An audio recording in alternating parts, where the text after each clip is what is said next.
Today I'm giving you a quick little update on the knitting progress I've made and all the books I've gotten finished. So grab your current project, grab a beverage, and let's dive in.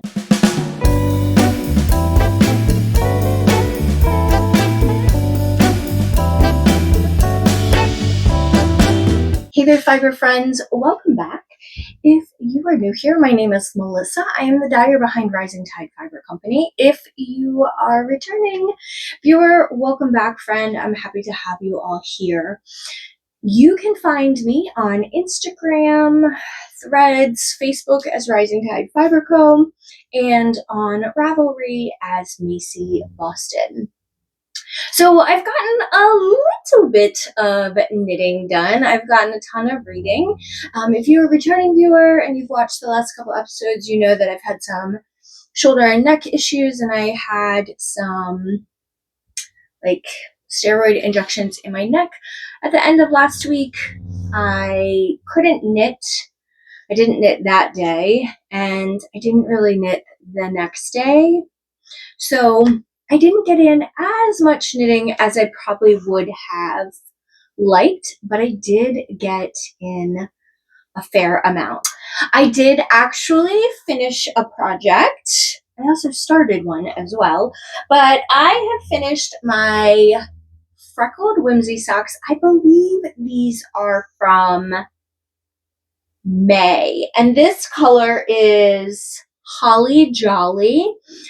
You might remember that last week I had gotten to about right here, and I needed to finish the foot and do the toe and start the second one. So I finished the first one, but I also started and finished the second one. So clearly this is what I spent the majority of my time working on since last week. If you are new around here, my vanilla sock pattern that I knit is a 1-inch 2x2 rib. I cast on 64 stitches on a US 1 or 2.25 millimeter needle.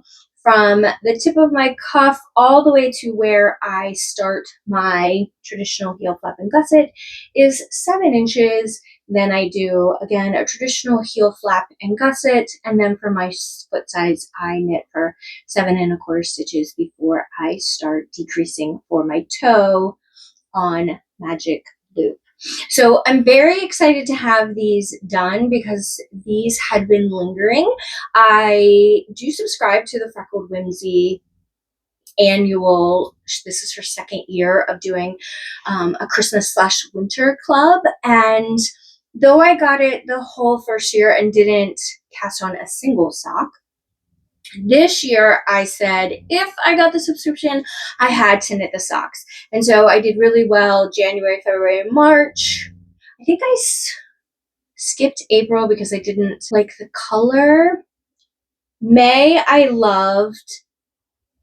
June I loved, but I haven't cast it on, and then I just got July's and fell in love with it. And so I did cast on July's. July's is called Christmas Poinsettia. So it's a lot of greens with a little bit of pink in there. This is also a pink. It's kind of a pink leaning red.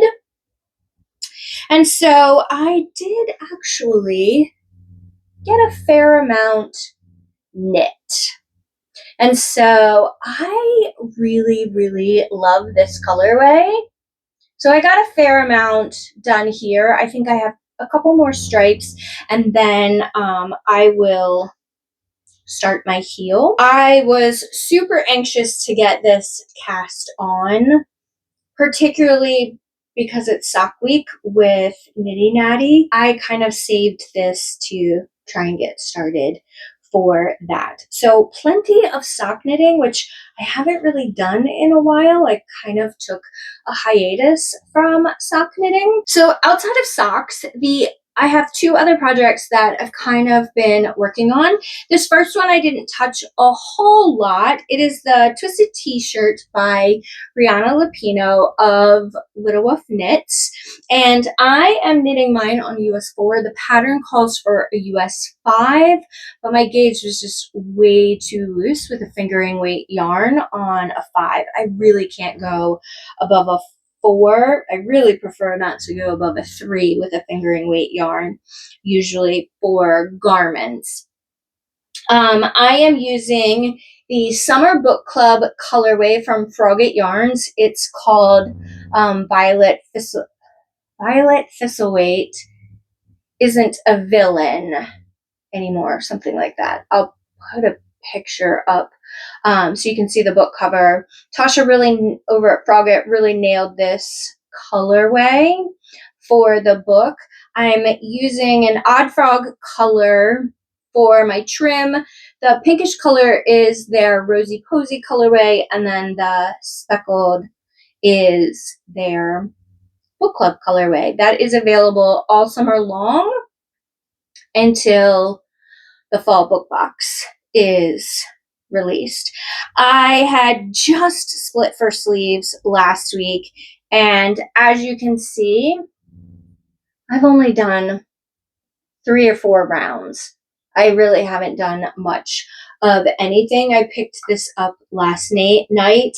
I am helically knitting because of the way the yarn is dyed in a larger garment.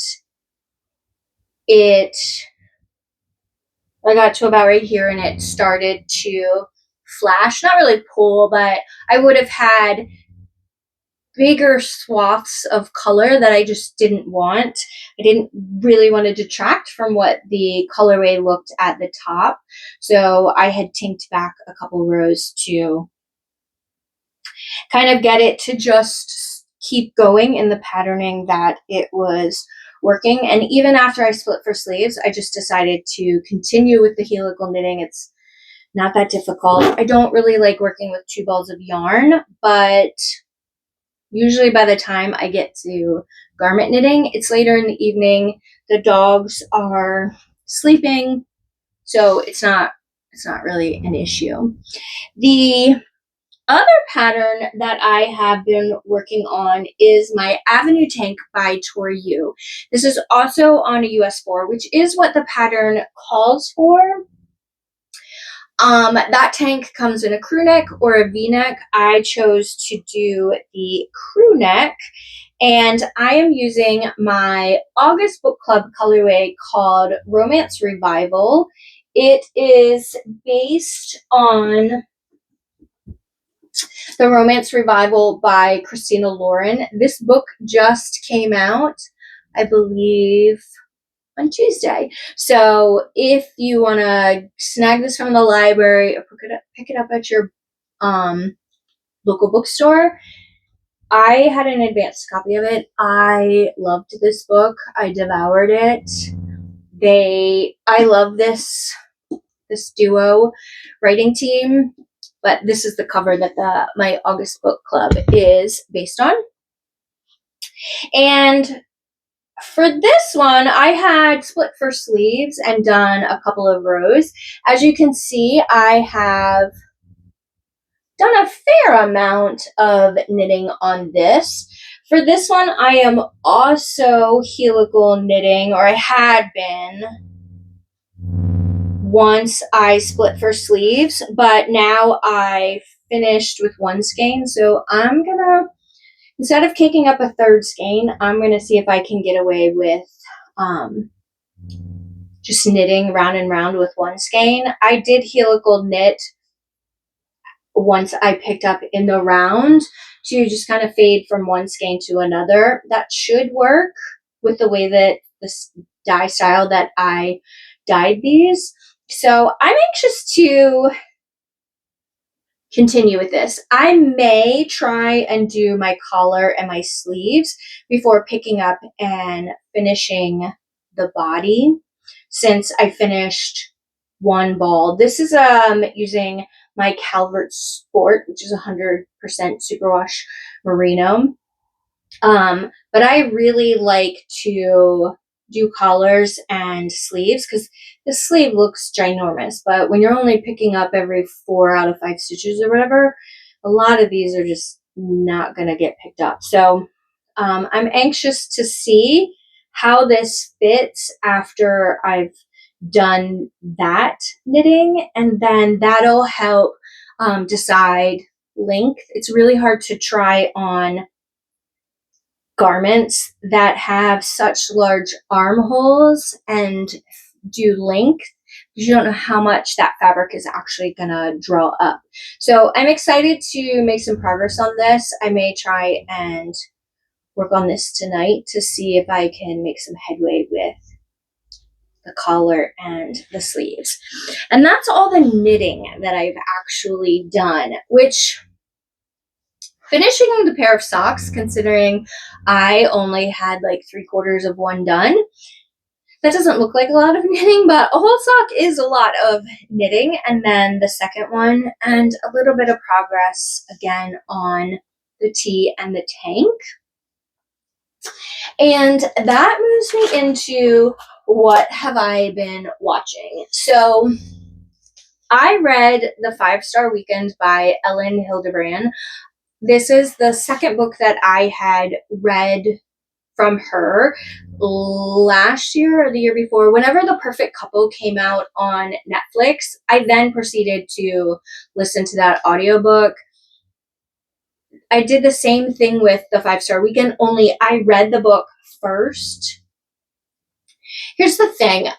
I'm beginning to think that you should not freshly read a book before an adaptation because there are so many differences. Within like the first 5 minutes, I was like, that's not what happened in the book. And I know that adaptations happen for, changes to the book happen for a reason. I think I'm a little more surprised because Elin Hilderbrand is an executive producer on this limited series. The 5-Star Weekend came out on Peacock last week. I am watching it. It's been a little slow going. This was not a series that I really binged. Quite honestly, I find it not really boring, but it's kind of slow and it just doesn't have that exciting, oh my God, what's going to happen next? And it may be because the book is so fresh in my mind. I read this a couple of weeks ago. But I am watching The 5-Star Weekend. I am enjoying it. But again, this novel is so fresh in my head that I think it makes it harder to enjoy the series, where if I was a few years detached from it, unless it was a book, like a beloved book, then the TV show would hit different. But right now, it is what I'm watching. I'm not really watching much of anything else because I spend my time reading instead.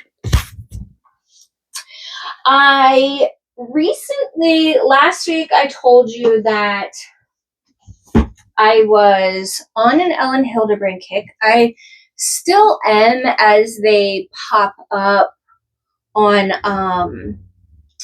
my library. I think I told you guys last week that I had bought this used copy of the Hotel Nantucket over on Thrift Books for $5 or $6. I did finish this one. This one has a bit of magical realism because there's a ghost involved in the story. I did not enjoy this one as much as The 5-Star Weekend. When I read that, I did like this book. Do not get me wrong. I did enjoy this book. I just didn't vibe with it as well as some of the other books that I have been devouring of hers in the last few weeks, because I have been on an Elin Hilderbrand kick because she has so many books. I mean, it feels like she puts one out every single year, and it was just not an author I gravitated towards. I think maybe because she does tend to write older characters. Some of her books seem to flash back and forth between younger years, but there are more mature women. These are not books about 20-something-year-old girls. So this was good, but it wasn't great for me. Then I had mentioned at the end of last week's episode that I had started an advanced reader's copy of Wildflower by Becky Jenkinson. I wasn't too far into this one. It is what I would call a cozy fantasy, and guys, there's not a ton of world building in it because it's a cozy fantasy. I actually really enjoyed this one. We're following a girl who lives in a kingdom, and she's friends with a guy that's marrying the prince of the kingdom, but there are like villages in that kingdom that she's been told to avoid because only bad things happen.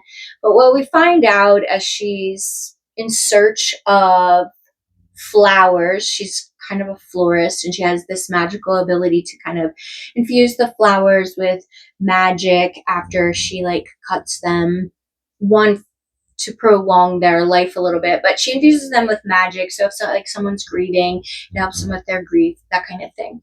And she has a couple anonymous requests for these really rare flowers. So as she goes in search of them, and she meets up with this guy who is an enemy of her best friend, she learns more about some of these other villages that she's been told to stay away from. And so this was just a really beautiful story. The more I got into it, the more that I loved it. It has stunning cover art. I believe this one comes out next week. I want to say July 21st. If I'm wrong, I'll put the actual date on the screen for you. The next book that I got, it came through my library, was What Happens in Paradise by Elin Hilderbrand. This is the second book in a trilogy. The first book was called Winter in Paradise. And quite honestly, Winter in Paradise was not a book that I was actively necessarily seeking of Elin Hilderbrand's backlist, but it was available for my library, and I just went ahead and listened to it. And I actually love this series.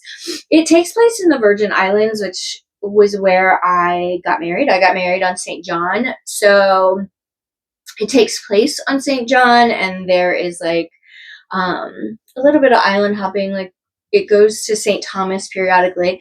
So there are restaurants, places that I recognize that I have frequented when I've been down there. So that's one aspect of this book series that I really love. But I also love, there's a little bit more intrigue or suspense in these, in a sense of, oh, how is that connected? What's going to happen?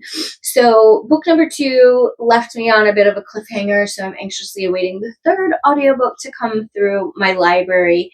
But What Happened in Paradise was the second one, and I did get through that one and loved it almost as much as I loved the first one.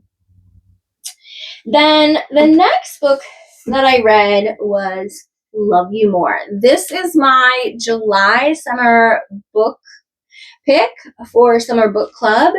I have done a colorway for it. It's one of my favorite colors in this summer book club collection. I am a huge Emily Giffin fan. I have read everything that she has written since my early 20s. This is not a very long book at all. It's for her, it's actually pretty short. I got this Friday and I read it on Sunday. I read the whole thing throughout the day on Sunday. I would pick it up, put it down, type of thing. I'm going to tell you right now, this book had me crying practically throughout the whole entire thing, because we are following Billy. She is a doctor in New York City, and she is engaged to another doctor, and then somebody from home called. She needs to fly home, and she's kind of reconnected with her high school love. And so this story was heartbreaking. It was bittersweet. Like, this was not the book that I expected. Like, there's no spice. There's romance, but there is no spice to this. We don't really have any kind of scenes like that. It is just this really beautiful love story. But I'm going to tell you, I cried through the whole book. The whole entire thing. Like, I just could not get over how heartbreaking some of the things that took place in this book were. So I loved this book, but I don't want to say heavy, because heavy's not really the word per se, but it is definitely heartbreaking and bittersweet. And if I would probably read this again. I don't think I would have those same emotions, because I would be bracing myself for the things that were coming. It does have sort of like a dual timeline. So it's going to set it up, current day in the first couple of chapters. And then it's going to take us back to that childhood, and then what progressed. So it's sort of like, I want to say there were like three parts, like part 1, part 2, part 3. So once you get through that first chapter or two with the setup of modern day, and then we go back to childhood and progress forward. So multiple timelines, but they're not dueling. Like, we're not bouncing back and forth like some authors do. So this was beautiful. And then the last book I read that was on my TBR, this was a book I've had since June of 2025. And this was The Summer We Ran by Audrey Ingram. And this is about, this is also a sort of bittersweet love story. This is Tess and Grant, and they are both running for governor of Virginia. But they dated when they were teenagers one summer. Tess comes from a single mom household where her mom worked all kinds of different type of manual jobs, and Grant comes from a very wealthy, powerful family. And Tessa's mom takes a job with this lady, and Tess goes with her mom to this really massive, summer home, and her mom's there to basically be like the housekeeper, do the cooking and the cleaning, that kind of stuff. Well, the next door neighbor comes over to help, organize for some little like afternoon tea type of thing, and she takes a liking to Tess. Tess knows a lot about flowers and gardening, and she invites her to come and work for her next door for the summer while she's there and help her with her garden. And it turns out she has a teenage son. I want to say he was like a year older than Tess. And so it kind of goes back and forth between those 6 or 7 weeks of the summer and when they fell in love, and back and forth with present day as they're both running for governor. This one has some triggering topics, so involving like pregnancy. So if anything like that can be triggering for you, I would definitely hop on over to Storygraph and just kind of check those trigger warnings before you jump into this one, because I could definitely see how some things might be far too heavy if you're in that kind of current season or chapter of life. But this was a really beautiful story as well, and I'm glad I finally marked it off my TBR list. I also had an advanced reader's copy of a book that I want to say comes out on Tuesday called Yes, Chef. And this one is by Grace Reilly. And this one was also, I think, an add-on for Book of the Month this month. I can't remember. I had an advanced audios copy and I listened to it, and I'll be honest, I didn't like it. I really struggled with the male main character. I found him emotionally immature, kind of toxic, and quite frankly, if I'm going to escape into a spicy love story, I don't want toxic male main character, emotionally immature. I just really could not handle the way that he treated the female main character early on in the book. He really lacked in communication skills. So I could take the book or leave it. I don't think I would necessarily recommend it to anyone just because I don't know too many people that want to read about those kinds of male main characters when we can go outside and run into men like that every day. What I'm currently reading is I'm listening to Same Time Next Summer by Annabel Monaghan. And this is an author who I just read her summer book release a few weeks ago called Dolly All the Time. I absolutely loved that book. And I thought I had that was like the first book I had ever read of hers. But I went back through my Goodreads list and she wrote Nora Off Script. And a few years ago, I actually listened to that and actually really enjoyed it. I had given it 4 stars. So this is an author whose backlist I am really interested in tackling. So I just kind of perused my Libby app to see what was available, and Same Time Next Summer was available. It's not listed. It's probably her lowest rated book that I could find on Goodreads. I have a couple more that I've put in requests for, but it's going okay. I can't say that it's bad. I like this author. I think she writes usually pretty witty characters, and there's a little bit more than just a love story built in there. And then at night, I am reading an advanced reader's copy of Sarah Pekkanen's newest book. She is kind of a localish author. She lives in the DC metro area, and it's called The Woman in White. And this one is really intriguing. She has kind of moved out of writing like traditional like women's fiction that she did in her early years, and she has moved into writing thrillers, and this one is no exception. We are following a woman who is hired to be a caretaker of this elderly woman named Betty.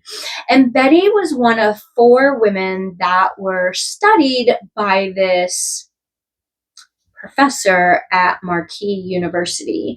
And it was studying the parapsychology, like kind of like telekinetics type of things. And it was her and 3 other women. And those other 3 women had tragically died all on the same day. Betty has been sequestered. Her husband worked at that same university for that same doctor professor. And so he has recently passed away, but she became housebound. Like she never left her house for decades. And now all this stuff about the research and the abuse that happened during that study are kind of coming to light.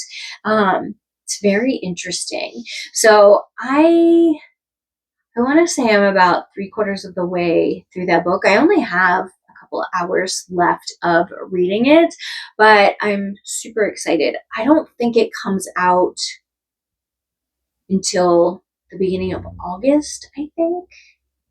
But I'm really loving it. That's pretty much all that I've been up to this week. It is starting to get hotter again.